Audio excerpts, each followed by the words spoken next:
तर शिवाजी महाराजांच्या वेळचा रोहिडा किल्ल्याचा इतिहास तर सगळ्यांनाच माहिती आहे, पण आज आपण शिवाजी महाराजांनंतरच्या रोहिडा संबंधीच्या 2 अशा गोष्टी ऐकूया.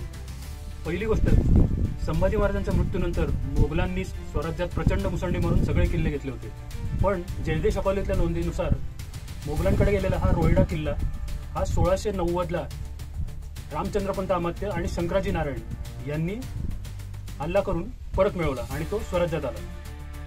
दुसरी गोष्ट आहे, जेव्हा शाहू महाराज हे औरंगजेबाच्या निधनानंतर स्वराज्यात परत आले, तेव्हा शाहू महाराज आणि तेव्हा स्वराज्याचा अधिकार ज्यांच्याकडे होता अशा महाराणी ताराबाई यांच्यात थोडासा अंतर्गत झगडा चालू झाला.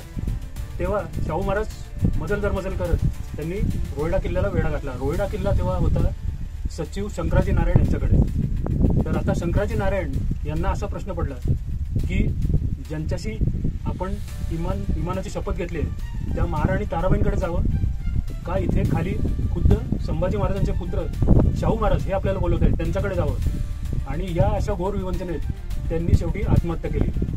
दुसऱ्या दिवशी जेव्हा शाहू महाराज हे गड चढून वर येत होते, अगदी त्याच वेळेला शंकराजी नारायण यांचं पार्थिव गडावरनं खाली जात होतं. महाराजांनी अर्थात त्यांच्या कुटुंबाचा यथायोग्य तो सन्मान केला. शंकराजी नारायण यांच्यानंतर त्यांचा मुलगा नारोशंकर याला त्यांनी सचिव केले.